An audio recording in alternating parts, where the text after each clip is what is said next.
Good evening, I'm Iknoor Kaur. Welcome to Radio Bharti. Let's begin with the top news updates of the day. The headlines. India and Guyana signed 10 agreements to enhance cooperation in health, hydrocarbons, agriculture, and other sectors. Prime Minister Narendra Modi says India stood with CARICOM member countries and moved forward like a trustworthy partner. India's UN representative Parvathanani Harish criticizes the use of veto power. Day 1 of 55th IFFI begins with screenings and events after grand opening. Adani dollar bonds tumble after US bribery charges. Private consumption back to being driver of domestic demand, RBI article. President Draupadi Murmu and VP Jagdeep Dhankar congratulate Indian women's hockey team on winning Asian Champions Trophy. India wins Women's Asian Champions Trophy beating China by 1-0. Now news in brief. India and Guyana have signed 10 agreements to enhance cooperation in several areas including health, hydrocarbons, agriculture, and allied sectors. The memoranda of understanding were signed on cooperation in the field of medical products, Jana Aushadhi scheme, cultural exchange program, deployment of UPI-like system in Guyana, and cooperation and collaboration in field of broadcasting between Prasar Bharati and National Communications Network Guyana.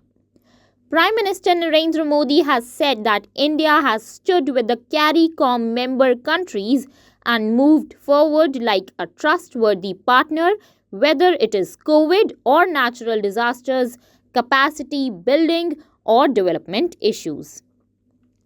India's permanent representative to the United Nations, Parvathanani Harish, stressed that the use of veto has been a tool for achieving political interests by the 5 permanent members of the Council.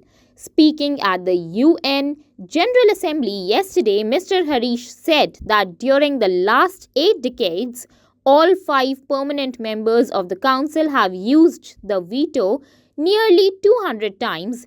He emphasized that this practice contradicts the principle of sovereign equality among UN member states. After a grand opening ceremony yesterday, the formal day 1 of the 55th International Film Festival of India is set to feature an array of screenings and events throughout the day. Over 40 films across various genres will be screened today. Dollar bond prices for Adani companies fell sharply in early Asia trade on Thursday after the Indian conglomerate's billionaire chairman was indicted in New York over allegations of bribery and fraud. The slowdown witnessed in the second quarter of the current financial year 2024-25 is behind us as private consumption is again driving the domestic demand, a Reserve Bank of India's article said. President Draupadi Murmu and the Vice President Jagdeep Dhankar have congratulated Indian hockey team for winning Women's Asian Champions Trophy. In a social media post, President said the girls remained undefeated throughout tournament, defended their title and recorded the 3rd Asian Championship victory for India. She said they have done India proud. In hockey, India clinched the Women's Asian Champions Trophy today at Rajgir Hockey Stadium in Bihar. The Indian women's hockey team won their second consecutive title by defeating China by 1-0 in the final match. With this victory, India has equaled South Korea with 3 titles each. That's all for the day. For more such updates, stay tuned to Radio Bharti. Please like, share and subscribe the channel.